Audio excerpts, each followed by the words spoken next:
नमस्कार शेतकरी बंधू आणि भगिनींनो, मी सत्यजित आपल्या सर्वांचं स्वागत करतो. तर मित्रांनो, थंबनेलवरून तुम्हाला समजलंच असेल की जानेवारी व फेब्रुवारी महिन्यात कोणत्या पिकांची लागवड करावी जेणेकरून कमी कालावधीत पिकं येतील आणि भरघोस उत्पन्न मिळेल आणि नफा पण भरघोस होईल आपला. आणि त्यासोबतच पाण्याचं व्यवस्थापन हे लक्षात घेऊनच आपण काही पिकांची शिफारस तुम्हाला करणार आहोत. त्यासाठी व्हिडिओ पूर्णपणे बघा. व्हिडिओ आवडल्यास व्हिडिओला लाईक नक्की करा आणि भरभरून सबस्क्राईब करा मित्रांनो. तर मित्रांनो, उन्हाळा निघतो आहे जानेवारी व फेब्रुवारी महिना.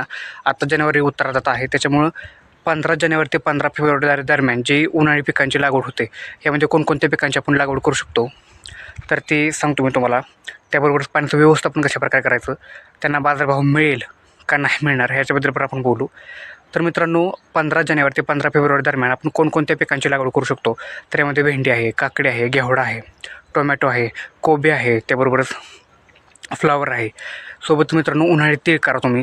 जे ही सगळी पिकं जी आहेत ती कमी पाण्यावर मी तुम्हाला सांगितल्यात, त्याच्यामुळं ह्यातलं कोणतंही पीक तुम्हाला सुचतं ते करा. आणि अगदी 40 ते दिवसात येणारं पीक म्हणजे आपली कोथिंबीर. कमी पाण्यात चटक्याच करून टाका, कारण की उन्हाळा मित्रांनो सुरू होतो आहे. पाण्याचा अवेलेबिलिटी जे आहे उपलब्धता ती कमी प्रमाणात होत चालली आहे. त्याच्यामुळं 30, 40 किंवा अगदी 90 दिवसाच्या आत ही काही पिकं आहेत जे तुम्ही मोकळे व्हाल हार्वेस्ट करून आणि कमी पाण्यात निघतील. त्याच्यामुळे मित्रांनो, ही पिके तुम्ही आवर्जून घ्यावीत. सुरुवातीला आपण एक पिकाचं विश्लेषण घेऊयात. पहिल्यांदा तर भेंडी तुम्ही 15 जानेवारी ते 15 फेब्रुवारी दरम्यान लावू शकता. भेंडी लावा. भेंडी एक 40-45 दिवसात तुमच्या हार्वेस्टिंगला तयार होते. त्यानंतर तोडे तुम्हाला आपल्या चॅनलवरती तसा व्हिडिओ आहे, त्यामुळे कसं नियोजन करायचं भेंडीचं हे समजेल. त्यामुळे तोडे कसं घ्यायचं आणि उत्पन्न कसं घेऊन लगेच भरघोस उत्पन्न घेऊन पटक्यास मोकळं कसं व्हायचं हे तुम्हाला समजेल. दुसरी गोष्ट म्हणजे तीळ मित्रांनो. उन्हाळी तिळाचा व्हिडिओ आपला उन्हाळी तीळ कसं घ्यायचं त्याचं माहिती, संपूर्ण माहिती आपल्या यूट्यूब चॅनलवरती मी अपलोड करेल.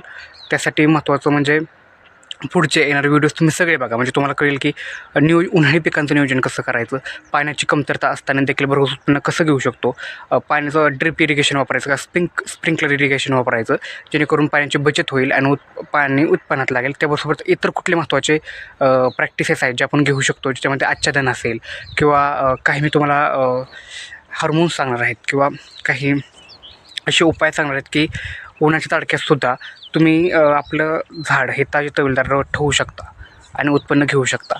आणि बाजारभावासाठी जास्तीत जास्त बाजारभाव यावा याच्याबद्दलसुद्धा मी सांगणार आहे. त्यामुळे पुढचे व्हिडिओ जे आहेत तुम्ही येणार आहे त्यासाठी आत्ता सबस्क्राईब करून ठेवा, कारण की पुढचा व्हिडिओ पडला की तुम्हाला समजेल की बाबा कोणकोणते प्रॅक्टिसेस घ्यायचे. आता कोबी मित्रांनो, कोबी हा बेडवर कोबी, फ्लावर, भेंडी सगळी पिकं आपण बेडवर जर घेतले तर काही प्रॉब्लेम नाही. सोबतच मल्चिंग करायचं आहे आपल्याला. मल्चिंग केलं तर काय होईल माहिती आहे का, पाण्याची बचत एक होईल, तण नियंत्रणावर जास्त खर्च येणार नाही आणि पाणी जास्त झालं कमी झालं तर त्याचा पिकावरती डायरेक्ट परिणाम होत नाही. त्यामुळं बेड हा करणं गरजेचं असतं.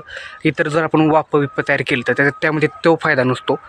आणि मग पुढचं आपण बघूयात व्हिडिओमध्ये की प्रत्येक पिकानुसार रान कसं तयार करायचं, त्यासोबतच पाण्याचं नियोजन कसं करायचं, कोणकोणत्या फवारण्या घ्यायच्या, त्यासोबतच हार्वेस्टिंग कधी करायचं, कुठं माल सेल करायचा किंवा बाजारभाव कसा राहील, ह्यासाठी पुढचा व्हिडिओ तुम्ही नक्की बघा, त्यामुळे समजेल. पण आता जी मी पिकं तुम्हाला सांगितलेत की जसं की कोथिंबीर असेल, भेंडी असेल, उन्हाळी तीळ असेल, टोमॅटो असेल, कोबी असेल, फ्लावर असेल, घेवडा असेल, काकडी असेल, ही पिकं घ्यायची नक्की घ्या तुम्ही आता 15 जानेवारी ते 15 फेब्रुवारी. कारण की उन्हाळ्यामध्ये त्यासोबतच महत्त्वाचं पीक म्हणजे कलिंगड मित्रांनो. कारण की अजून 2 महिने आपले हे गेले की ह्या पिकांना मागणी असते, त्याच्यामुळे आवर्जून ही पिकं घ्या. धन्यवाद. पुढच्या व्हिडिओसाठी आणि ह्या व्हिडिओसाठी आत्ताच सबस्क्राईब करून घ्या मित्रांनो.